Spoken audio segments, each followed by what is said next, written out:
नमस्कार, मैं हूं एमएस आडर और आज मैं लेकर आई हूं चैप्टर 15 आपके लिए। हिमांग ने अपनी बात को जारी रखते हुए कहा, पापा, माना कि कैप्टन सुनैना चंद मेरे बचपन की दोस्त है। कैप्टन सुनैना के पिता ब्रिगेडियर शैलेंद्र चंद, जो कि रिटायर हो चुके हैं, वो आपके करीबी दोस्त हैं। मैं और सुनैना किंडरगार्टन से ही एक ही स्कूल में पढ़ते थे, लेकिन मैंने उसके साथ एक दोस्त की तरह ही व्यवहार किया है। हालांकि सुनैना हिमांग को लेकर बेहद पॉसेसिव थी।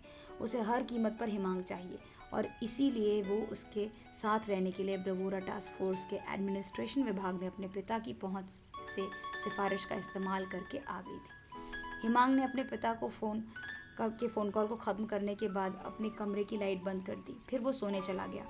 उसने सपने में देखा कि सौम्या एक झील के पास बैठी हुई थी। वो बड़े ध्यान से किताब पढ़ रही थी। हिमांग ने धीरे से कहा, मैं चुपके से सौम्या को छूना चाहता हूँ।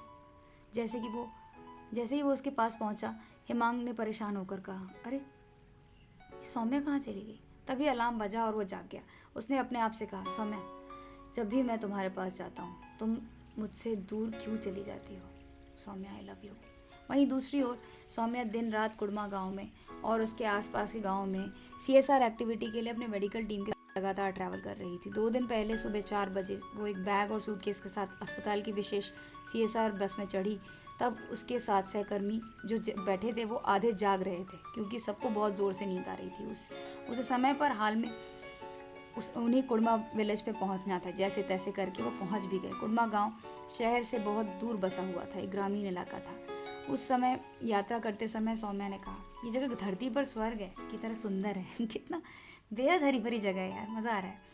राघव ने जवाब दिया, हाँ, लेकिन ये सभी दृश्य इतने वीराने से लगते हैं क्योंकि ये ग्रामीण क्षेत्र की ओर जा रहे हैं ना।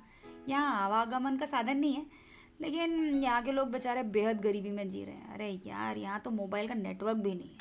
मेरे पास जो 2 सिम है, एक भी सिम कार्ड में नेटवर्क नहीं दिख रहा है यार।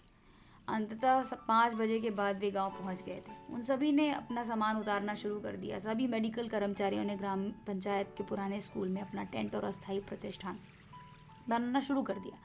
उनके अस्पताल को वहाँ शिविर लगाने के लिए सरपंच श्री सुंदरलाल चौधरी ने अनुमति मिल गई थी और सिस्टर कैथरीन ने अपने काम में बिजी डॉक्टर सौम्या को बहुत ध्यान से देखा।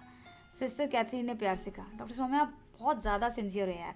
मतलब मुझे समझ में नहीं आता कि आप ऐसे क्या क्या खाती हो कि मतलब ना, जिसकी वजह से आप कभी थकती ही नहीं और हमेशा काम ही करती रहती हो। सौम्या ने कहा, कि आपने किसी बूढ़े आदमी, किसी मुर्दे, किसी बीमार आदमी या किसी तपस्वी को देखा है?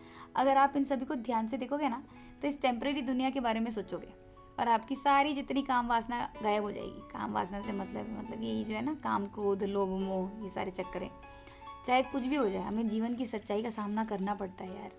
ये जीवन का जो है ना, ये पानी का बुलबुला है, ठीक है। हमारे पास सिर्फ एक ही चीज़ है, जो काम करना, और वो है हमें सौंपे गए कर्तव्य पर फोकस करके काम करना, ठीक है ना। रिश्ते में बनना, परिवार बसाना, ये सब एक वेब है यार, जाल है। हम इसे बुनते हैं और इसमें फंस के मर जाते हैं। सिस्टर कैथरीन ने कहा, क्या आप मोह यानी अटैचमेंट की ओर इशारा कर रही हो? डॉक्टर सौम्या ने आराम से कहा, हाँ, सही, अटैचमेंट अपेक्षाओं को जन्म देती है, एक्सपेक्टेशंस, समझे। और सिस्टर कैथरीन, ये जो अटैचमेंट है ना, डेफिनेटली ये ना निराशा का कारण बनती है। साथ ही साथ इस मोह की वजह से ना हम आलसी हो जाते हैं यार, अपने लक्ष्य से भटक जाते हैं। और ये जो नो स्ट्रिंग्स अटैच का जो फॉर्मूला है ना, ये लाइफ में बहुत सही बैठता है। इसे फॉलो करके हम सब अपना काम बहुत अच्छी तरह से कर पाएंगे। सिस्टर कैथरीन हमेशा की तरह डॉक्टर सौम्या की बातें बहुत ध्यान से सुन रही थी, लेकिन अब सौम्या थोड़ी जल्दी में थी, क्योंकि टेंट के बाहर ओपीडी के लिए मरीजों की कतार लग चुकी थी। वहीं सौम्या देख रही थी कि मेडिकल टीम बहुत दुखी थी, इसीलिए उन्हें खुश करने के लिए उसने कहा, ज़िंदगी छोटी है, टेम्प्ररी है, हमें अपने लोगों और अपने देश की सेवा करनी है, इसलिए हर हाल में खुश रहो दोस्तों। डॉक्टर आयुष इस बात को सुनकर हंसने लगा और टिप्पणी की, मैम, ये कोई चुनाव प्रचार नहीं चल रहा, इसलिए भाषण मत दीजिए। सौम्या और आयुष ने जो हंसी मजाक किया, उससे मेडिकल स्टाफ का मूड अच्छा हो गया। वे सभी पुराने स्कूल के सामने वाले तंबुओं में पंक्तिबद्ध रोगियों का इलाज करने लगे। दूसरी ओर सिस्टर कैथरीन ने दवाओं की व्यवस्था करना शुरू कर दिया, ताकि मरीजों तक दवा जल्द से जल्द डिलीवरी के लिए वार्ड बॉय की मदद से पहुंचाई जा सके। डीन के निर्देशानुसार 17 दिन तक ओपीडी का समय सुबह 7 बजे से 6 बजे तक था। इस चिकित्सा शिविर में 11 गांव थे और इसीलिए रोगियों की संख्या बहुत ज़्यादा थी। ये सभी रोगियों की जांच करने में तत्पर थे। मेडिकल स्टाफ को आराम का एक भी पल नहीं मिल रहा था, जिसकी उनके एक्चुअली काफ़ी ज़रूरत थी। गांव के लोग मेडिकल टीम के प्रति बहुत दयालु थे, इसलिए श्री खेतरपाल और टेकाराम कुछ 4 ग्रामीणों के साथ में मेडिकल टीम के लिए घर का बना दोपहर का खाना लेकर आए। सौम्या और अन्य लोगों ने एक साथ कहा, वाह, ये खाना दिखने में तो बहुत खुशबूदार और टेस्टी लग रहा है, लेकिन हम इसे एक साथ बैठकर नहीं खा सकते क्योंकि हम सभी को भी मरीजों की जांच जारी रखनी है। वहीं हिमांग और उनकी टीम घने अज्ञात जंगल में पहुंच गई। वहां पहुंचते हिमांग को काफ़ी आश्चर्य हो, oh no, joint operation training team पहले से ही जंगल के अंदर मौजूद है, मेजर हिमांग ने कहा। कैप्टन राहुल ने कहा, मुझे चीनी लोगों से नफरत है। नायब सूबेदार रेवन हंसे और उन्होंने कहा, ओ डियर, ये सारे सोल्जर्स लसूमा से हैं और ये बेहद घातक हैं, बहुत घातक होते हैं ये। नाइक रावत ने कहा, ये सभी एक जैसे दिखते हैं, इन्हें कैप्चर करना बहुत मुश्किल काम है यार। सूबेदार हसन ने कहा, मैं तो जाल में फंस गया क्योंकि मैंने इस ट्रैप पर ध्यान नहीं दिया, मुझे बचाओ। कुछ ही सेकंड के भीतर हिमांग उसे बचाने के लिए आए। हिमांग ने कहा, चिंता मत करो, हम तुम्हें ऊपर की ओर खींच लेंगे। लेकिन तभी अजीब सी आवाज़ हुई। जब उस टीम मेंबर को बाहर खींचते समय उन्होंने एक अलग सी आवाज़ सुनी, नहीं, मुझे किसी चीज़ ने काट लिया, माय गॉड, यहाँ काफ़ी अंधेरा है, मैं कुछ नहीं देख पा रहा। हिमांग ने इतनी देर में अपने बैकपैक से स्विफ्ट नाइफ को निकाल के ट्रैप की रस्सी काट दी थी।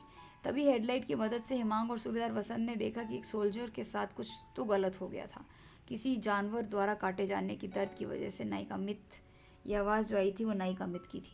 बिना देर किए हुए हिमांग और सूबेदार वसंत ने उसके पैर की गांठ बांध दी। सूबेदार पैर में एक गांठ बांधी थी और सूबेदार वसंत ने अमित से कहा, भाई, तुम्हें सांप ने काट लिया है। तभी हिमांग ने कहा, चलो पहले इसे इस जंगल से बाहर ले जाएं, बाकी सब जॉइंट ऑपरेशन जारी रखो। सभी मेंबर्स ने एक साथ कहा, जी सर। उस भीषण जंगल के पश्चिमी हिस्से के वो लोग पास में थे। हिमांग और सूबेदार वसंत तुरंत नाइक अमित को उठाकर जंगल के छोर तक पहुंच गया। मेजर हिमांग ने बाहर निकलकर उस जगह को अपने दूरबीन से इंस्पेक्ट किया। उसने कहा, ये किसी गाँव के खेल के मैदान जैसा लग रहा है यार। थोड़ी दूर पर वो देखो वहाँ पे लाल क्रॉस का निशान और फ्लैग दिख रहा है, शायद वहाँ कोई टेम्पररी अस्पताल है। मैं अपनी लोकेशन ट्रेनर्स को इन्फॉर्म कर देता हूँ। टैंगो चार्ली हियर, कपा को एक जहरीले सांप ने काट लिया है, इसीलिए मैं और गामा उसे पास के अस्पताल में ले जा रहे हैं। This is tango. ठीक है चार्ली, तुम अपना GPS ऑन रखना। गामा को सुरक्षित होने पर हम वहाँ पे पिकअप करने के लिए पहुँच जाएंगे। हिमांग ने कहा, कॉपी दैट।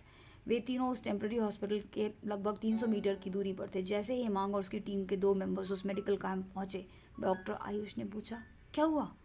मेजर हिमांग ने कहा, डॉक्टर, ये हमारा टीम मेंबर नाइक अमित है। हम लोग जंगल में एक ज़रूरी काम से आए थे और इसी दौरान इन्हें सांप ने काट लिया। डॉक्टर आयुष ने कहा, ओके, मैं अभी अपनी मेडिकल टीम को अलर्ट करता हूँ, आप लोग जल्दी से पेशेंट को लेकर मेरे साथ चलो। डॉक्टर आयुष ने कॉल किया और कहा, एक इमरजेंसी है, तुम जल्दी से OT टेंट में आ जाओ।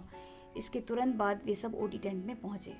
तभी सामने से सौम्या भागकर उस तंबू में आई और उसने घायल फौजी को ध्यान से देखा और कहा, ओह गॉड, ये तो हमें जहर निकालने के लिए जल्द से जल्द ऑपरेशन करने की ज़रूरत है क्योंकि ये पेशेंट काला पड़ रहा है। मुझे तुरंत इनके पैर की एक माइनर सर्जरी करनी होगी। वहीं हिमांग डॉक्टर सौम्या को वहाँ देखकर आश्चर्यचकित रह गया। अब हम जानेंगे आने वाले एपिसोड में क्या होगा इन दोनों के एनकाउंटर का। क्या वो सोल्जर ठीक ठाक हो पाएगा? कितना टाइम लगेगा उसे ठीक होने में? क्या सौम्या के सामने हिमांग फिर से अपने दिल का हाल बता पाएगा? क्या सौम्या उसकी बात सुनेगी? ये सब जानने के लिए हम सुनेंगे आने वाला 7 चैप्टर नंबर 16। आपके प्यार और सराहना के लिए बहुत धन्यवाद। प्लीज़ चैनल को इसी प्रकार से सब्सक्राइब कीजिए, लाइक कीजिए, शेयर कीजिए। Have a blissful life.